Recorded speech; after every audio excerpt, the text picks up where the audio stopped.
DeAngelo?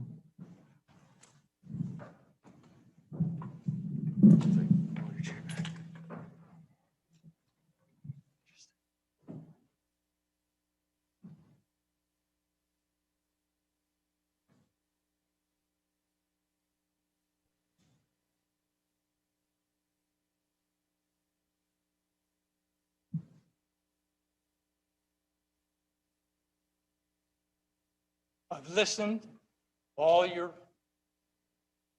statements, each one of them.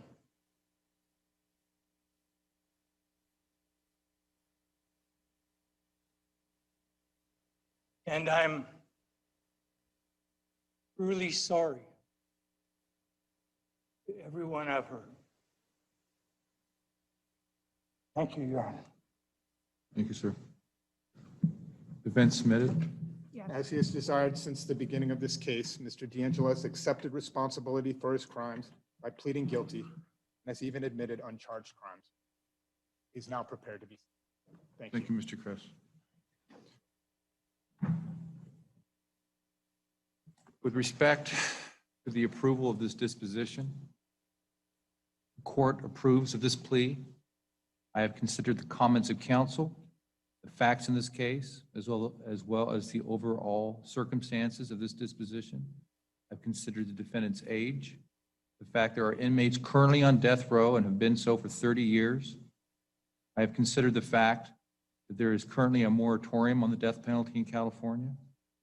Furthermore, this disposition does give survivors and their loved ones an opportunity to have their words heard, not to endure the unimaginable emotions that they would experience by sitting through such a trial. Finally, with this resolution, the California taxpayers have been saved tens of millions of dollars. For the reasons stated, the court approves of this plea. However, the court is not saying that Mr. DeAngelo does not deserve to have the death penalty imposed. It merely means the court feels it would never come to pass. In truth, all the parties should be commended in reaching this resolution, for the result of this trial and a plea of guilty is the same.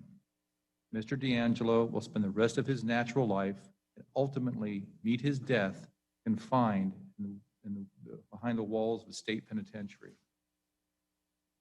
I generally don't make comments at sentencing, but I am going to make an exception.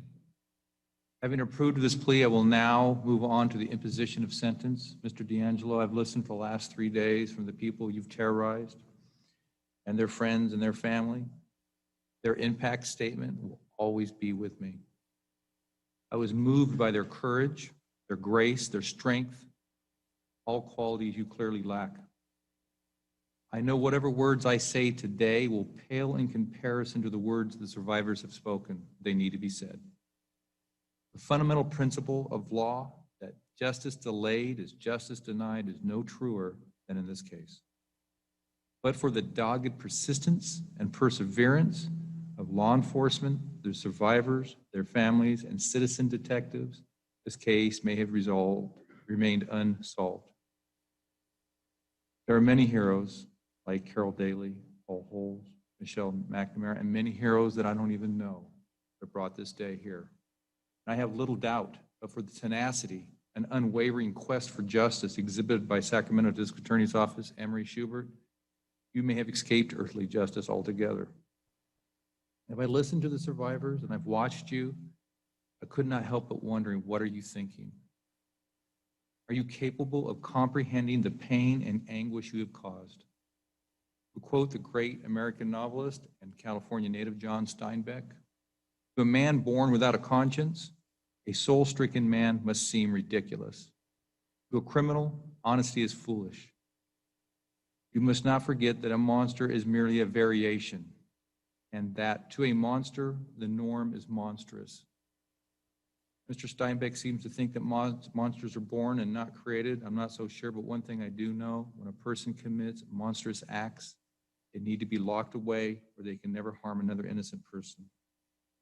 It is my sincere hope that with the opportunity to be heard these last few days and the sentence to be imposed, the survivors will find some resolution